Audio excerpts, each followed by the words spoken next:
এবার আল্লাহ পাক রব্বুল আলামিন বলে আমি তো রহমান, আমি চাই তোরা জান্নাতে যা, আমি চাই তোরা জান্নাতে যা, আমি চাই তোরা জান্নাতে যা। আমার বান্দা কষ্ট পাক সেটা আমি আল্লাহ চাই না। আল্লাহ আমরা এত অন্যায় করেছি, এখনো এত ভালোবাসো, এখনো এত ভালোবাসো, এত জুলুম করেছি, এখনো এত ভালোবাসো। আল্লাহ পাক বলে তোর মা তোকে জন্ম দিয়েছে 10 মাস পেটে রেখে, তোর মা যদি তোকে এত ভালোবাসে, 1000 গুনাহ যদি মাফ করে দিতে পারে, 1000 ভুল যদি মাফ করে দিতে পারে, আমি আল্লাহ তো তোদেরকে বানিয়েছি, আমি আল্লাহ তো তোদেরকে সৃষ্টি করেছি, আমার তোদের প্রতি কতটুকু মায়া তোরা জানিস। জমিন বলেছিল চিৎকার করে করে, আল্লাহ তোমার জমিনে দাঁড়াইয়া তোমার বান্দারা তোমার হুকুম অমান্য করে।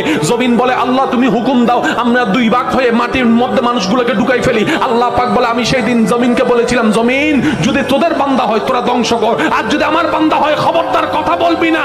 আমার বান্দা গুনাহ করলো সেটা আমি এবং আমার বান্দার ব্যাপার।